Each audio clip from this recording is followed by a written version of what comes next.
Assalamualaikum warahmatullahi wabarakatuh. Nama saya Husna Sakinah binti Ismail, nombor matrik 054507. Jadi insya-Allah saya akan membentangkan tentang istilah Al-Sunnah dan pembahagian ilmu hadis.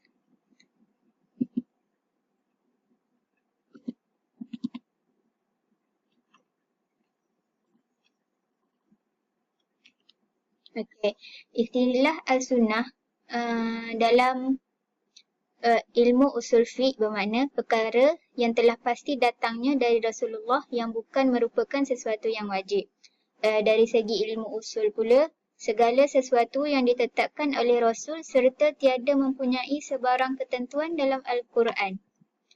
Dalam istilah Al-Sunnah dalam ilmu hadis, iaitu apa yang dikesan dari Nabi sama ada dari perkataan, perbuatan, persetujuan atau sifat kejadian baginda atau akhlak baginda ataupun yang berkaitan sejarah beliau sama ada sebelum dibangkitkan sebagai Rasul ataupun selepas kebangkitan.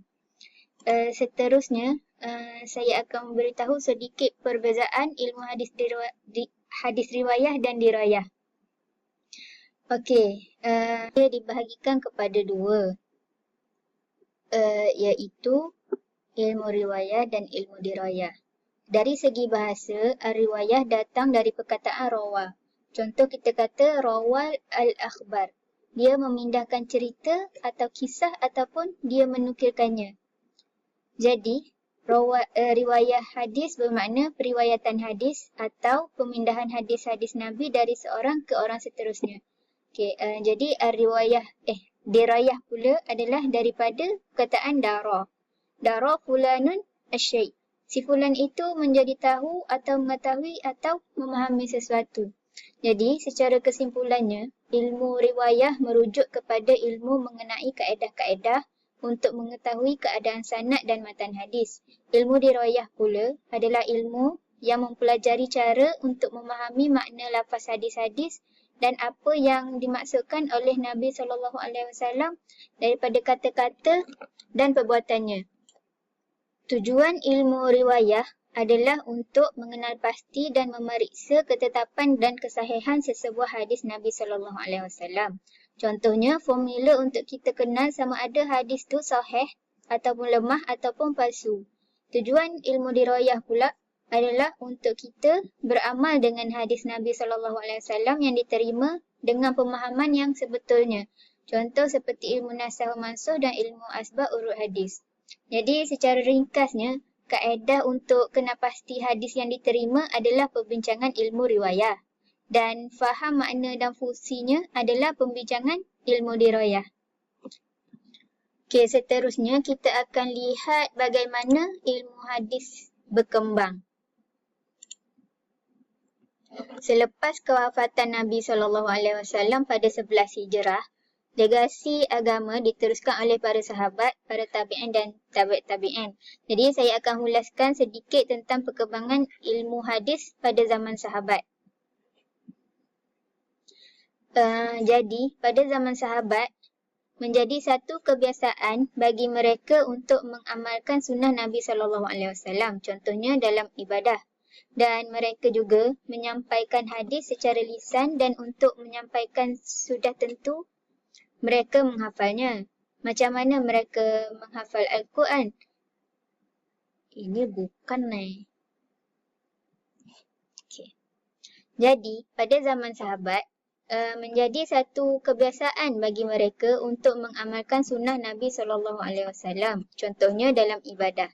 Dan mereka juga menyampaikan hadis secara lisan. Dan untuk menyampaikannya, sudah tentu mereka menghafalnya. Macam mana mereka menghafal Al-Quran. Dan ada juga sebahagian sahabat yang menulis lafaz Nabi SAW. Antaranya Sayyidina Ali radhiyallahu anhu yang menulis sahifah. Dan Abdullah ibnu Amru radhiyallahu anhu yang menulis as-sahifah as-sadiqah. Cara para sahabat radhiyallahu anhu mendekati hadis Nabi SAW adalah dengan konsep logikal, selari dengan konsep yang mereka belajar daripada ayat-ayat Al-Quran dan syariat Islam secara umum. Contohnya dalam Al-Quran ada menyebutkan larangan menipu, iaitu innama yaftaril kadhibal ladzina la yu'minuna bi ayatillah wa ulaika hum kadhibun. Dan ada juga larangan daripada mengambil periwayatan yang tak pasti, iaitu wala taqfu ma laysa laka bihi ilm. Dan ada juga perintah untuk memeriksa berita dan mengambil tahu kredibiliti penyampai. Apabila Allah SWT menyebut ya ayyuhallazina amanu in ja'akum fasikum binaba'in fatabayyanu. Jadi begitu juga ayat-ayat dan hadis-hadis yang lain yang para sahabat mengambilnya untuk menjadikannya sebagai asas kepada kaedah mereka, iaitu mereka sikit meriwayatkan hadis kerana mereka takut dengan ancaman Allah dan Rasulullah. Kalau-kalau mereka tersilap menyatakan sesuatu yang tak betul tentang Nabi. Mereka juga meneliti hadis yang orang lain sampaikan dan tak terima bulat-bulat. Contohnya kisah ada seorang sahabat ni, Al-Mughirah radhiyallahu anhu mengatakan bahawa Nabi memberi harta warisan iaitu faraid sebanyak 1/6 kepada nenek seorang waris yang meninggal. Jadi Abu Bakar radhiyallahu anhu meminta saksi untuk menyokong pernyataan Al-Mughirah. Dan Muhammad ibnu Mustamar radhiyallahu anhu pun bangun dan menjadi saksi bahawa dia pun mendengar perkara yang sama.